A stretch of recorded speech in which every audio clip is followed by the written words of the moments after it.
Assalamualaikum warahmatullahi wabarakatuh. Baik, saya akan menjelaskan tokoh psikologi yaitu Raymond Bernard Kettle yang lahir pada 20 Maret 1905, yang dimana Kettle melihat kepribadian seseorang melalui bentuk perilakunya. Dan kepribadian itu ada beberapa struktur. Yang pertama, common traits. Common traits itu adalah suatu sifat yang dimiliki oleh setiap orang dan tentunya dibedakan dalam bentuk tingkatan. Kemudian yang kedua ada unique trait, yang dimana unique trait ini merupakan suatu sifat yang tidak dimiliki oleh semua orang, namun dimiliki oleh sedikit individu. Nah, hal ini membuat sifat tersebut menjadi unik.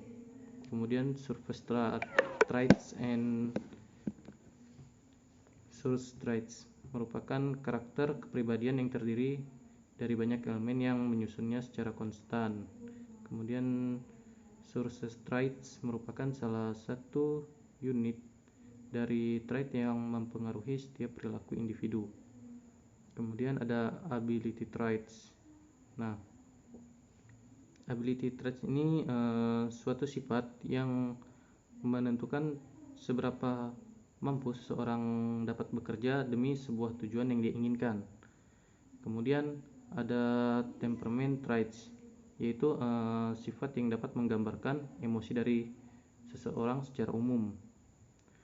Kemudian ada dynamic traits, yang merupakan sifat atau karakter yang mengendalikan tingkah laku seseorang dan juga berperan dalam emosinya, keinginan maupun ketertarikan seseorang dalam suatu hal. Dinamika kepribadian. Nah, ada dinamika kepribadian. Yang pertama itu ada act. Itu adalah dorongan atau motivasi yang dimiliki seseorang untuk mencapai tujuannya.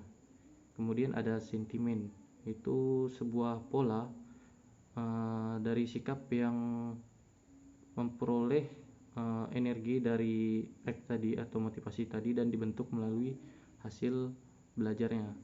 Kemudian ada attitude atau sikap. Ini konsep tentang tingkah laku spesifik sebagai respon terhadap suatu situasi tertentu.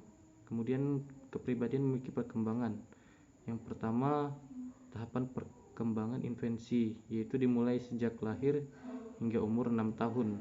Nah, pada periode ini, pada masa ini, hal yang paling mendukung perkembangannya adalah orang tua, saudara-saudara, dan orang-orang di sekitarnya. Jadi seorang anak ini belajar melalui pengalaman bagaimana menjalani proses yang diberikan orang tuanya. Kemudian ada childhood. Nah, ini merupakan masa anak-anak yang dimulai dari umur 6 hingga 14 tahun. Tahap ini sering disebut periode konsolidasi, karena pada masa ini hanya sedikit masalah yang dialami, tidak separah masa sebelumnya. Kemudian ada adolescensi, yang merupakan tahap anak-anak yang diikuti oleh tahap perkembangan kepribadiannya. Nah, pada tahap ini tentunya anak tersebut akan merasa banyak tekanan. Umur di tahap ini itu 14 hingga 23 tahun. Kemudian ada maturity pada tahap dewasa awal, yaitu umur 23 hingga 50 tahun.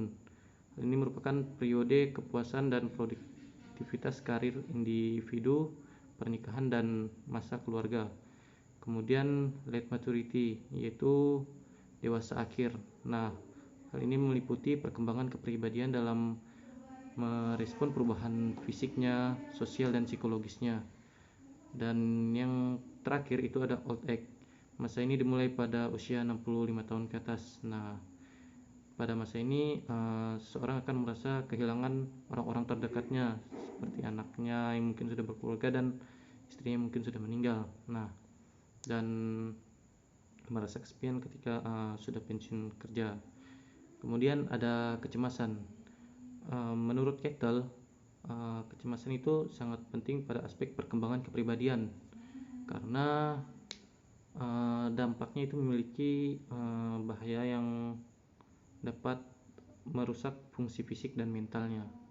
Dan menurut Kettle, ada juga 3 jenis pembelajaran untuk tujuan pengembangan kepribadian, yaitu yang pertama, classical conditioning, yang dimana merupakan pondasi dasar yang sangat penting bagi cara belajar yang lain.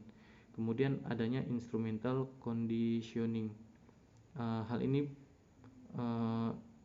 bertujuan untuk agar individu belajar mencapai kepuasan terhadap tujuannya melalui kegiatan ataupun tingkah lakunya. Kemudian ada integration learning. Individu akan belajar untuk memaksimalkan kepuasan jangka panjangnya dengan memilih perilaku tertentu untuk diekspresikan dan perilaku lainnya untuk ditahan atau disublimasi.